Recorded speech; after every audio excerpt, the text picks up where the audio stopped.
ये कॉलेजों में पढ़ने वाली लड़कियां ना फितना होती हैं, फितना। पहले से सारे सबक रटे होते हैं इन लोगों ने ना। अम्मी एक तो आप भी शुरू हो जाती हैं। अरे नहीं आती उसे ये घरेलू सियासत, सीधी सादी सी है। और वैसे शक्लो सूरत की भी ना इतनी बुरी नहीं है। अरे अच्छी शक्ल का मैंने अचार डालना ना, वो तुम्हारा हाथ बटाती है ना घर के काम करती है। ऐसी नाकारा लड़की मैं अपने घर ले आऊं? अच्छा एक बात बता, ये आज तुझे अपनी नंद में इतनी खूबियां क्यों नजर आने लग गई? नंदों की खूबियां नजर नहीं आती, चाहे वो कितनी भी अच्छी हो ना, जहर ही लगती हैं। और रही बात घर के कामों की, तो फातिमा भाभी को क्या आता था? सीधा कर दिया ना हमने उसे, सारा दिन किचन में खड़ी रहती है। ये जो मेरी नंद है ना, चलते फिरते घर में मुझे बहुत बुरी लगती है। यहाँ रिश्ता हो जाएगा, यहाँ आ जाएगी ना तो मेरी जान सुकून में आ जाएगी और मैं सुकून से ना राज करूंगी वहाँ पे। लेकिन बेटा ये वट्टा सट्टा नहीं हो जाएगा? एक की लड़ाई हुई तो दूसरे को घर से निकाल दिया। अच्छा है ना अम्मी, अरे उनकी बेटी बड़े घर में आ जाएगी, मेरा शौहर भी मुझसे दबके रहेगा। वो जो कभी कभी उसे शौहर होने का बुखार चढ़ जाता है ना, वो भी कम हो जाएगा। और रखेंगे ना उनकी बेटी को तीर की तरह सीधा करके। उसकी तो तू फिक्र ही नहीं कर। मैं क्या, उसे तो नफीस भी खींच के रखेगा इंशाल्लाह। कम हैसियत की लड़की घर और ससुराल दोनों में सर झुका के रहे। मुझे तो हैरत है कि मुझ जैसी ज़हीन औरत के जहन में ये बात पहले क्यों नहीं आई। गरीब घर की लड़की जब अमीर घर में आ जाती है ना तो दबकर रहती है। आप करें आज नफीस भाई से बात।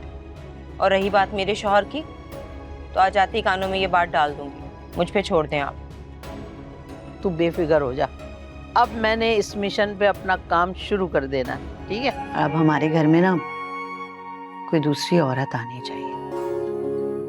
क्यों? जमीला क्या सही से काम नहीं कर रही? आपको हाथ बटाना पड़ता है उसके साथ। ओफो, अक्लमंद लड़के, दूसरी औरत का मतलब जमीला नहीं, बहू है। घर में बहू लाने की बात कर। बहू? मेरी बीवी आपकी बहू? हाँ तो क्या मैं पड़ोसियों की बहू की बात कर रही? भाई माशाल्लाह तुम सेटल हो, अच्छी नौकरी है, गाड़ी ली हुई है, शादी भी हो जानी चाहिए ना। सच पूछो, मोहल्ले की सारी औरतें पूछती हैं कि बेटे की शादी कब करोगे। और अहमद, पता है जब तुम पैदा हुए थे ना, छोटे से थे तो मैं तुम्हें देखती थी और सोचती थी कब बड़ा होगा, कब इसके माथे पे मैं सेहरा सजाऊंगी। क्या जल्दी पड़ी है आपको? लाना चाहती है इतनी जल्दी बहू? अगर उसने मुझ पर कब्जा कर लिया तो? ऐसे ही कैसे कब्जा कर लिया? हम बहू ही वो लाएंगे जो सबको जोड़ के साथ लेके चलने वाली होगी और अपनी सास की कदरदान। तो इसका मतलब है आपके ज़हन में पहले से कोई है? है तो। अरे कहीं तुमने पहले से तो किसी को पसंद नहीं कर रखा? नहीं, पहले आप बताएं। नहीं, पहले तुम बताओ। मैंने कहा ना आप बताएं, आप बताएं। चलो बता देती हूँ। अपनी गुल है ना, मुझे बहुत अच्छी लगती है। अच्छा आप ये बताओ, तुम्हें भी गुल पसंद तो है ना?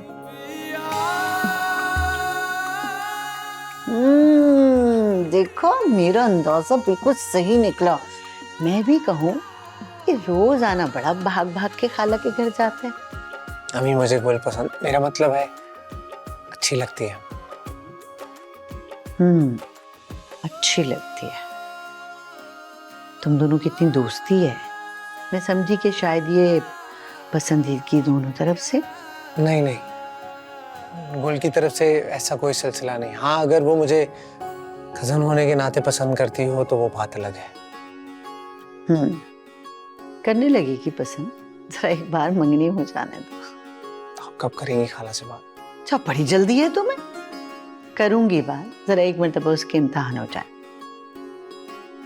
वैसे भी फहमी बाजी की तरफ से इनकार का तो सवाल ही नहीं पैदा होता। अच्छा, इतना एतमाद है अपने बेटे पर? अरे एतमाद? मुझे तो फख्र है, फख्र तुम्हारी माँ होने पे। क्योंकि मैं जानती हूँ पूरी दुनिया में ना किसी भी माँ का बेटा मेरे बेटे के जैसा होनेहार और फर्माबरदार हो ही नहीं सकता। अब कर ली ना गुल की बात, होगी खुश। अब मालिश कंटिन्यू करे, ऐसे नहीं छोड़ूंगा मैं आपको। बस कर दें, इतनी भी मैं कोई अनाड़ी नहीं हूँ। दिखाए, मैं लगा के दिखाती हूँ। इतना तो कर ही लेती हूँ ना गुजारे के काबिल।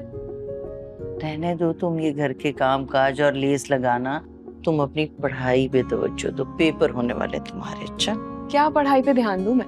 जब ध्यान देने लगो तो घर के कामों में उलझा देती हैं भाभी। कभी ये करो, कभी वो करो, कभी ये कपड़े धो, कभी वो बर्तन धो, और भाई के सामने सबसे अच्छी बन जाती है। सारा काम मैं करती हूँ। बुरी बात, फिर वही बातें शुरू कर दी तुमने। अच्छा, फजूल बातें नहीं करते।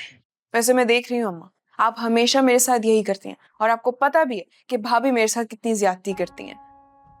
बस एक बार मेरा एग्जाम क्लियर हो जाने दें, अच्छा रिजल्ट आ जाएगा ना, फिर मैं बहुत अच्छी जगह जॉब करूंगी, जहाँ से बहुत अच्छी सैलरी भी मिलेगी, और फिर मेरी अम्मा को ये सिलाई कढ़ाई करने की कोई जरूरत नहीं पड़ेगी, और फिर ना ही छोटी से छोटी बातों के लिए भाई के आगे मिन्नत समाजत करनी पड़ेगी। अच्छा अच्छा, पहले पेपर तो दे लो, आगे के आगे देख लेंगे। अभी से फिक्र शुरू हो गई तुम्हें। मेरा ना एक ही ख्वाब है, मैं चाहती हूँ कि मैं अपनी अम्मा को खुश देखूं, पुरसुकून देखूं। लेकिन ये बताओ कि आखिरी बार कब मुस्कुराई थी? ये कैसा सवाल है?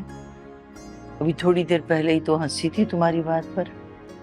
अम्मा, वो वाला हंसना नहीं, दिल से हंसना, दिल से खुल के मुस्कुराना, वो वाला जीना।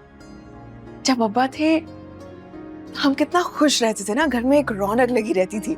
यहाँ से आना, वो आ रहा है, खाना खा रहे हैं, बातें कर रहे हैं, भाई भी हमें कितना टाइम देते थे। लेकिन सब कैसे बदल गया। जब से भाई की शादी हुई है, वो बस अपने कमरे के होकर रह गए, बात ही नहीं करते। मेरे बच्चे को संभालने के अलावा पूरे दिन में तुम्हारे पास काम ही क्या होता? मेड्स दे रखी हैं तुम्हें, उनका क्या फायदा है? हो गया ना असर अपने अड़ियल भाई का, उसी की जुबान बोल रहे हो ना। अब मेरा भाई ऐसा भी कोई हातम ताई तो है नहीं, और खुदा के लिए अपनी जबान को लगाम दो। अम्मा हर वक्त शिकायत करती रहती हैं तुम्हारी जबान की। आपकी माँ का बस चले ना तो इस सारी दुनिया में सिर्फ 2 ही जुबानें चलें, एक आपके बड़े भाई नफीस की और दूसरी आपकी बहन सुरैया बाजी की, बाकी तो सब गूंगे हो जाएं। और आप रहे बुद्धू, अपनी माँ के इरशादात मनोवन मुझे अगर सुनाना शुरू कर देते हैं। वाह अल्लाह, मैं तो बात करके पछताया। जाओ, माफ किया, क्या याद करोगे। वैसे भी मेरी आदत नहीं किसी से लड़ाई झगड़ा करना, है ना। हाँ हाँ, तुम तो बिल्कुल लड़ाई झगड़ा नहीं करती। बचपन में तुम्हारा नाम फाख्ता रखा गया था, अमन का पैकर हो तुम, है ना। खैर जो भी है, अब देखो ना, मेरा टाइम अपने हिसाब किताब को दे देता है। कुछ काम तो आप अपने भाई के जिम्मे भी लगाए ना, या उसे आपने गोद ले लिया है। तुम फिर से शुरू हो गई। तो गलत क्या कहा है मैंने? सारा कारोबार आप संभालते हैं ना। आपका भाई क्या करता है? पूरा दिन अपने निकम्मे दोस्तों के साथ घूमता है, बस।